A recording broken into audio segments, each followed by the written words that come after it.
The Epistle of Paul the Apostle to the Romans chapter 3. Reading from the King James Version of the Bible. What advantage then hath the Jew? Or what profit is there of circumcision? Much every way, chiefly, because that unto them were committed the oracles of God. For what if some did not believe? Shall their unbelief make the faith of God without effect? God forbid. Yea, let God be true, but every man a liar, as it is written, that thou mightest be justified in thy sayings, and mightest overcome when thou art judged. But if our unrighteousness commend the righteousness of God, what shall we say? Is God unrighteous who taketh vengeance? I speak as a man. God forbid, for then how shall God judge the world? For if the truth of God hath more abounded through my lie unto his glory, why yet am I also judged as a sinner? And not rather, as we be slanderously reported, and as some affirm that we say, let us do evil, that good may come. Whose damnation is just. What then? Are we better than they? No, in no wise, for we have before proved both Jews and Gentiles, that they are all under sin.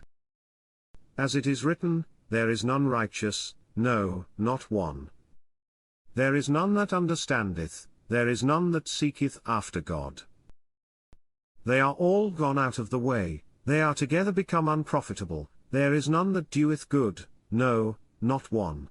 Their throat is an open sepulchre, with their tongues they have used deceit, the poison of asps is under their lips, whose mouth is full of cursing and bitterness, their feet are swift to shed blood. Destruction and misery are in their ways. And the way of peace have they not known, there is no fear of God before their eyes.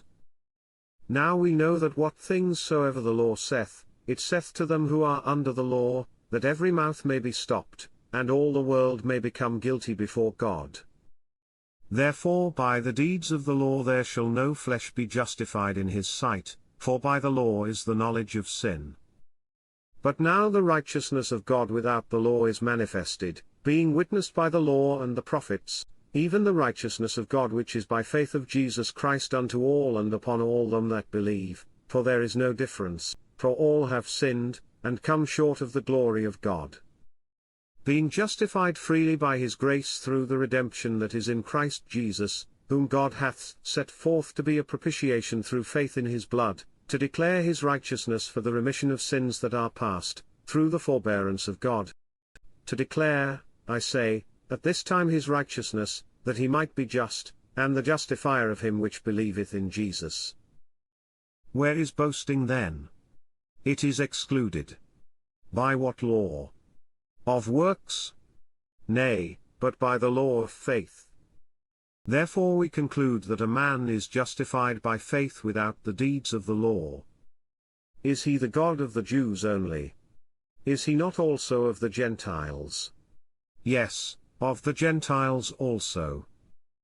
Seeing it is one God, which shall justify the circumcision by faith, and uncircumcision through faith.